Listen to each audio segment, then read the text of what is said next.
I've decided to do music half the time and like no music half the time, so it's kind of equal for both people. Because some people didn't like it and some people did like it.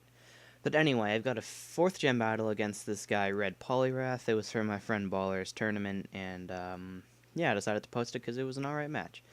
So I put some different color correctors, and it looks a little different and everything like that. So I hope you like it. So he's going to lead off with his Espeon, and I'm going to lead off with Sandslash, and he's just going to go straight up for the Calm Mind. I'm like, no, you're Specs. But he surprises me with the Calm Mind, which was probably not the greatest Pokemon to lead with, because I'm able to get up my free Stealth Rocks and a free hit with Earthquake on it, and that Earthquake does a lot of damage to this Espeon, which is great for me because I mean I'm only gonna lose my Sandslash, and since he led with Espeon, I'm assuming he doesn't have a Pokemon that can set up Stealth Rocks. Because you'll see later, I do have a Pokemon that takes a lot of damage from Stealth Rocks. But he just goes for the Psychic to finish off Sandslash here because he knows if he goes for another Calm Mind, my Earthquake will KO him, and that'll just be bad. So he ends up getting a crit with the Psychic, which obviously didn't matter. I would have died anyway. If depending if it was modest, I think it might have killed me with +1. I'm not sure. But I go into Zangoose, and I'm an idiot, and I lock myself into X-Scissor because I just thought it would be super effective, and I wasn't sure if Return was going to kill it or not. But it's like, I forget what it was, but it was a really high chance I had to kill it. But whatever. He just brings in his Magmortar now, and I'm like, yeah, okay, this guy's scarfed here. He's scarfed. So I'm going to switch out and go into Typhlosion, thinking, okay, I can take any fire move this guy wants to go for. And he goes for Will-O-Wisp with misses, which is awesome. And I go for Overheat because I didn't want to miss with Focus Blast, and that's my next most powerful move.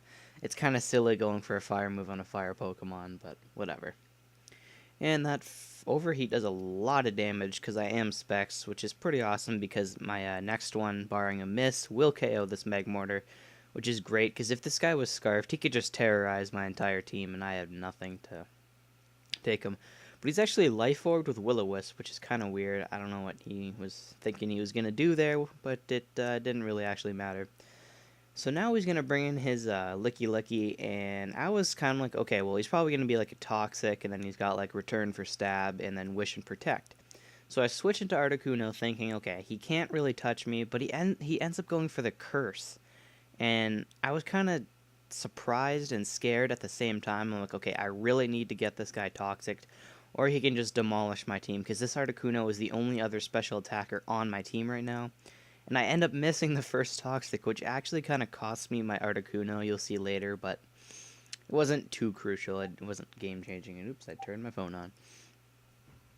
So I'm going to go for Toxic this turn, and I do end up getting it on the Licky Licky, which is really great, and I'll be able to stall this guy out completely because I have like Roost and Protect, and my stab move Ice Beam will actually be doing quite a bit of damage to this guy. So I do end up living the +2 Fire Punch, which just shows how much of a beast Articuno really is. I'd say he's probably in my top 5 for my NU favorite Pokemon, because NU used to be my favorite tier, but he predicts my Protect tier and goes for the Curse, which I was kind of mad about, but at the same time not really, because it was a good play for him and he got a free Curse off that. And so we're both recovering off with leftovers here, and he's back at full HP, which kind of sucks, but after the poison, it's going to actually do a little chunk, but not too much. So this turn I'm like, okay, I know I can live one more Fire Punch at +3, so I'm going to go for Roost, and I'll be back at almost full HP. And he goes for the Fire Punch, and it brings me down to 76 HP, I think. I don't know, we'll see.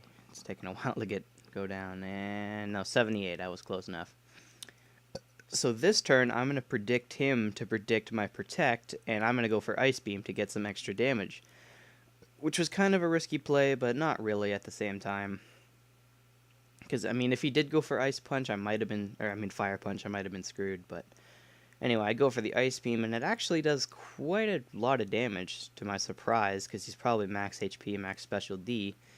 And he sets up another Curse, just as I thought he would. And this turn, I think I just go for Ice Beam again, or Protect.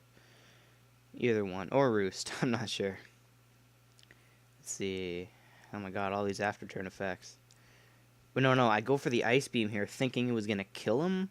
Because I'm like, okay, well, the first one did more than that, so I know this will kill, but I get minimum damage there, which kind of cost me my Articuno as well, but if I got the Toxic on that first turn, then he would have been dead here anyway. But it's not really that big of a deal, because his Licky Licky goes down to the Toxic anyway. So it's basically 4-3 here. It's a pretty close game. And I forget who he brings in next. Let's see. His Licky Licky goes down. And I bring in Tauros, and Tauros is a bull, so you better be scared, because this Tauros is going to fuck you up. It's going to get the Intimidate on his crab guy here, and I go for the return, and Tauros is like, you mad, bro? Because it almost kills him, and he goes for X's. I'm like, lol, what? Why not go for, like, Waterfall, or, even, like, a Dark-type move, whatever move you got? I don't know if he predicted my switch or something, but it was kind of stupid. So this guy here, his Victory Bell is like Dick Blocks, and I'm like, no. And return is going to one-hit KO this Victory Bell. I was kind of scared of the Sucker Punch, but not really, because I was pretty sure I was gonna be able to live one of them at least. And his last Pokemon is this Vespiquen, and I'm like, ha, I got rocks. So, like, this is, like, the first battle in, like, 26 battles I actually used Stealth Rocks. But, I mean, even if I didn't have Stealth Rocks, the worst that would have happened is he would have KO'd Tauros, and I could have brought in my Specs, Typhlosion, overheated him, and basically won. So, good game, Red Poliwrath. I move on to the finals of the 4th Gen tournament on the 4th Gen bracket side. So, anyway, hope you enjoyed it, and probably next time I'll have music in the video, and I will see you